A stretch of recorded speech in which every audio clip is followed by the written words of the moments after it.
Good, Kritika? Yes, Okay, so we ready for the podcast for today? I think so. Very good. Kritika, can you tell us a little bit about yourself? Introduce yourself to us. Okay, my name is Kritika Adhikari and I read in grade 5. My hobbies are reading stories, gardening, and drawing, and I have a talent of writing poems and speeches on my own. Wow.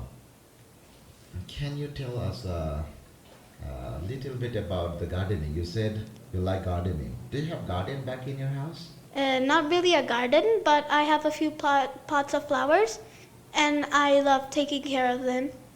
Yeah. You know, you are a very small children, but I will be expecting a lot of questions. I will be asking, okay?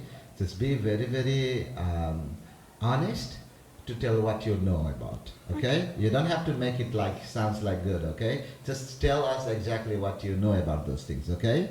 Okay. Yeah. You know, just can you tell us a little bit about the importance of plant or gardens to the life of human? Um, I think gardening, in my opinion, is very important because when you garden, you grow lots of different plants and trees help give oxygen. And without oxygen, humans cannot live because oxygen provides air or breath that we have to take in. And without that, it's most likely impossible to live. And also, the flowers and trees are very pretty and make our world greener because, as we know, today we are making more factories and producing more plastic, and trees help us just make the air fresh and make it clean for us. So, yeah, that's why I like gardening. Can you tell us a little bit about the other time that you do, other things that you like to do back in your house? Back in my house, mostly when it comes to nighttime, I go out in the balcony and start singing random songs. It feels very peaceful looking at the stars in the sky and the beautiful moon shining. Wow. Can you give us some names of like some songs name that you like to sing? Sons? Song. You said you sing a song, right? Yes, I like a song named My Ordinary Life. And there's also a song called Dancin', which is all about dancing. Okay. Wow. Good. Okay. Can you tell us a little bit about your school time? What are the good things? You know, how do you feel about it? I love my school time mostly because I get to meet with my friends, and also because back at home I really have no one to talk with or chat with, and my parents don't really give me a lot of screen time. And even when I do get the screen time, my friends are not online, so I can call and talk with them. But here at school, when I go to school, I can directly just meet my friends and have fun. That's what mostly I like about school, and school provides you education, which is very important for your future and will help you become what you want to be, or get your dream job, or fulfill your dreams. So that's what I like about school. That's good. Can you tell us a little bit about school, your school? My school is located in Damak 5, Sapa, in Nepal, and Start with the name. Start with the name. its name is Cornerstone Foundation, and it has lots of teachers and lots of students. It has lots of classes, and I think the students are very nice there, and especially the teachers. They help you understand things in such a great way to learn more about it. For example, in other schools, you would probably just read the book, not knowing what it means. But here, when you read the book, the teachers will also explain what's written in the book and what the book is trying to say. So yeah, that's it. That's it about our school for now, I guess. Okay. Any good parts? Any good kind of things that you love typically about this school? What I love about the school is that you treat all students equally, and the students here are educated well, And also that you are teaching students foreign languages like English and all, which I think will help the students in their near future, because some might be going to other countries, and in that way the most basic language anyone can actually speak is English. So I think that is very important. Okay, so Kritika, in your opinion, just tell us. I think you have a lot of cross-country experiences. Yes. Yeah. Can you tell us a bit about the differences between different countries and the people?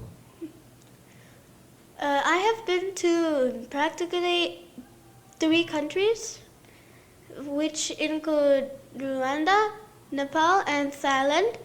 Now the difference is that most people, if you find strangers on the street in Rwanda, they're mostly most likely to be very nice to you. And I'm not saying the people in Nepal and Thailand aren't. I'm just saying that sometimes they sound a bit rude.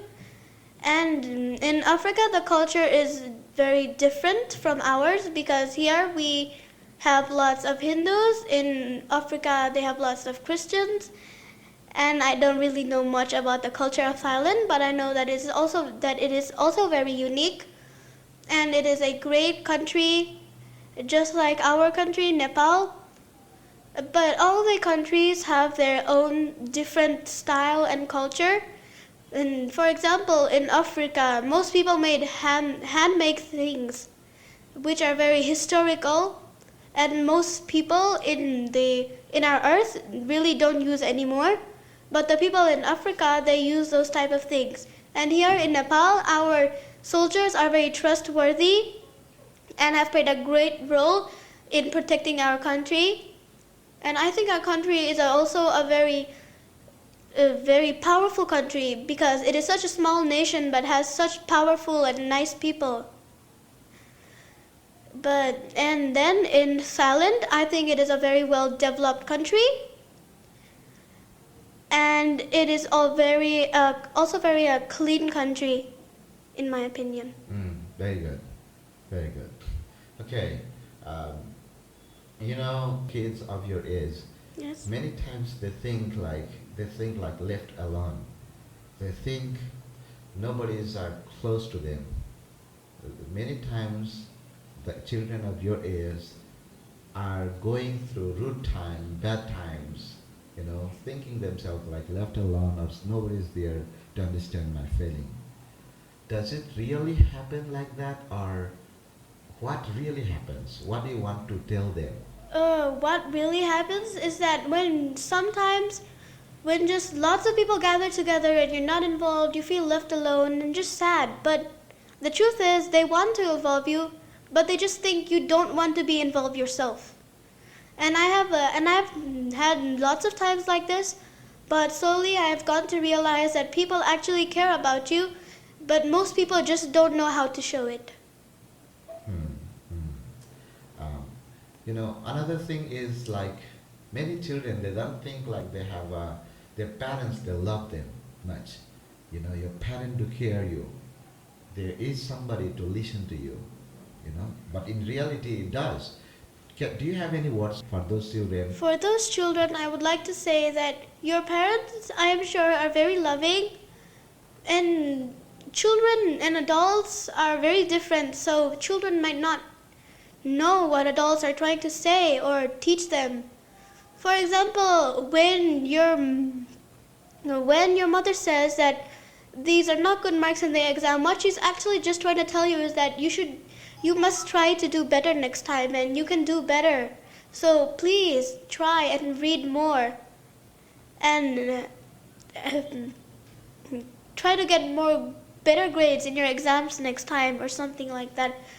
There's always someone who cares about you in this world, and mostly those people are your parents. Your parents are the ones who brought you to this life, and the ones who are gonna hold you until your death. So from birth to death, your parents are the one who care about you and love you and provide you with everything you need. So Kritika, so there are so many kids. They think they have no talent. Okay? They think themselves they are useless. Do you have any kind of words for those children? For those children, I would like to say that maybe until now you have experienced a hard life, and the truth is, not everyone has the best life possible. You might not have experienced something you're good at until now, but I promise you that when you grow up, eventually you will find your hidden talent and your inner self and what you like about yourself. And also that no one is perfect in this world, and it is okay to be like that. I do have one motivational quote, and it is that it is not your fault if you are born with no talents, but it is your fault if you die with no talent. Wow. That makes sense. That makes sense. Yes. Some people may be good at dancing, some may be good at singing or writing, but I'm sure everyone has at least one thing that they love, they want to be, and they actually have a passion for. And if you actually have a passion for something, you will try your best to do it. So, if you know you're not good at, for example, singing, you will try your best to sing, and eventually, one day, you will be a singer or whatever your dream is to be.